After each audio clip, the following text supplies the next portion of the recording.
Alors aujourd'hui, on va parler de pratique.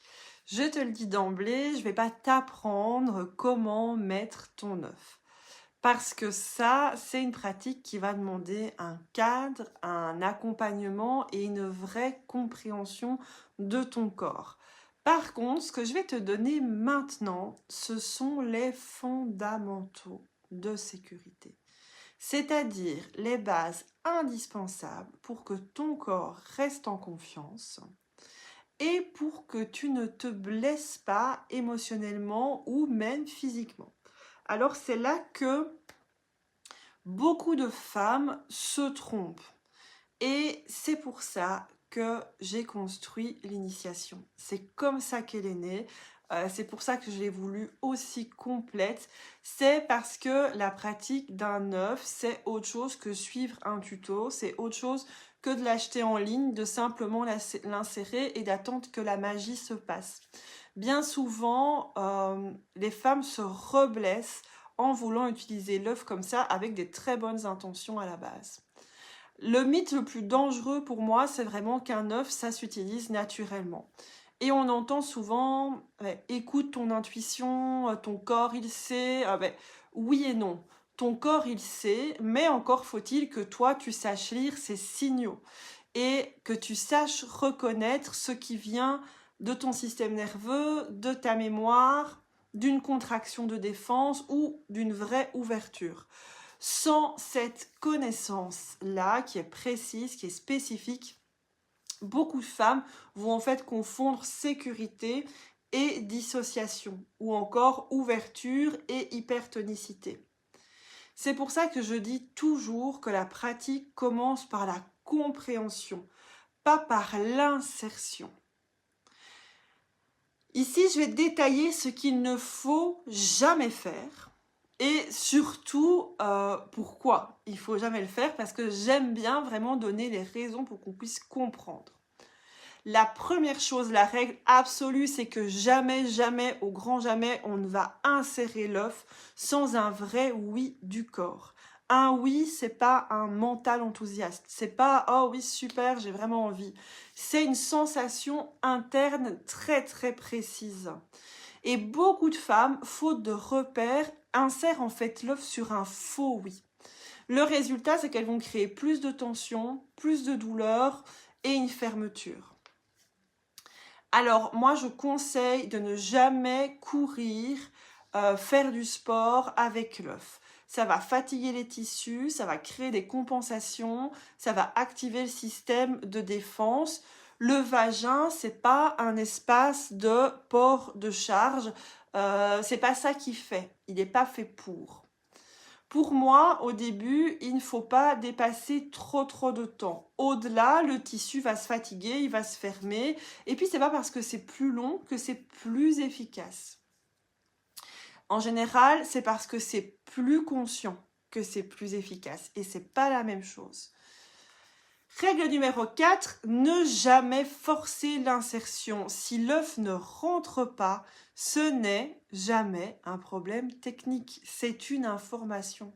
C'est un message de ton corps et ignorer ce message peut venir réactiver des mémoires, notamment des mémoires d'abus, et finalement on se trouve dans une position où on abuse de soi-même. La cinquième règle, c'est de ne jamais pratiquer dans un état de stress. Si ton système nerveux, il n'est pas calme, le périnée, il ne peut pas s'ouvrir. C'est physiologique. Et donc, tu peux avoir la meilleure pierre du monde. Si ton corps n'est pas en sécurité, il n'y a rien qui va se passer. Alors moi, j'ai déterminé 3 piliers d'une pratique qui est sûre, qui est consciente et qui est respectueuse de soi-même.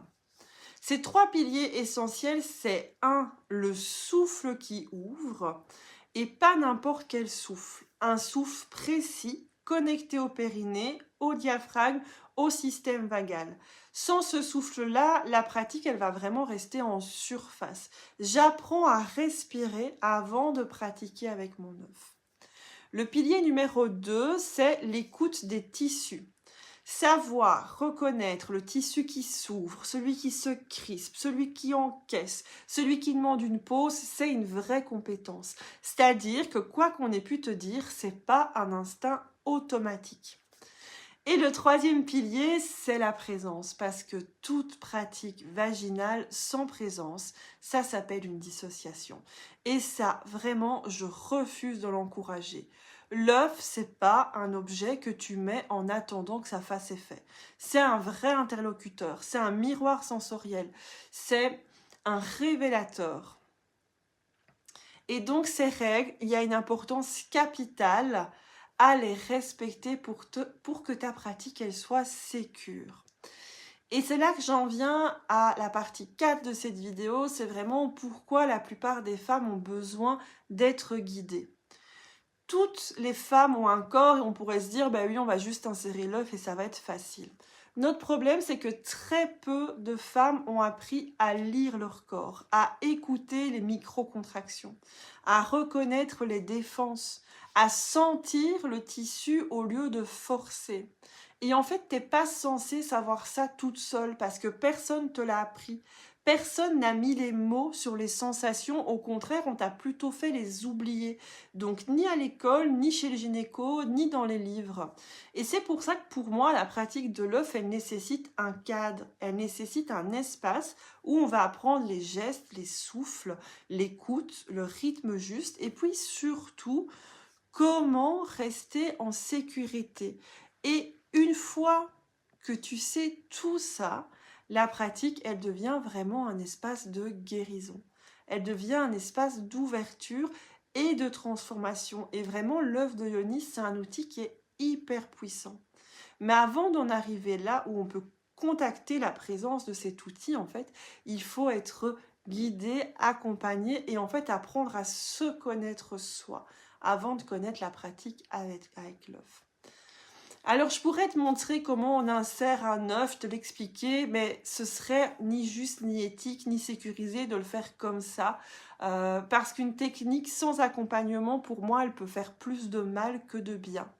La vraie pratique de l'œuf de Yoni, c'est la pratique qui soigne, c'est la pratique qui libère, qui reconnecte, et pour moi, elle demande un cadre précis, elle demande des repères, et elle demande une experte pour t'accompagner, pour te guider. Dans mon initiation, je t'apprends tout cela. Je t'apprends comment lire ton périnée, comment le cartographier, comment écouter ton vagin, quel tissu demande ton attention, comment tu vas pratiquer en sécurité, et puis surtout comment faire de l'œuf un outil de guérison et non une agitation interne. Donc si tu veux aller plus loin, tu trouveras le lien vers l'initiation juste en dessous de cette vidéo.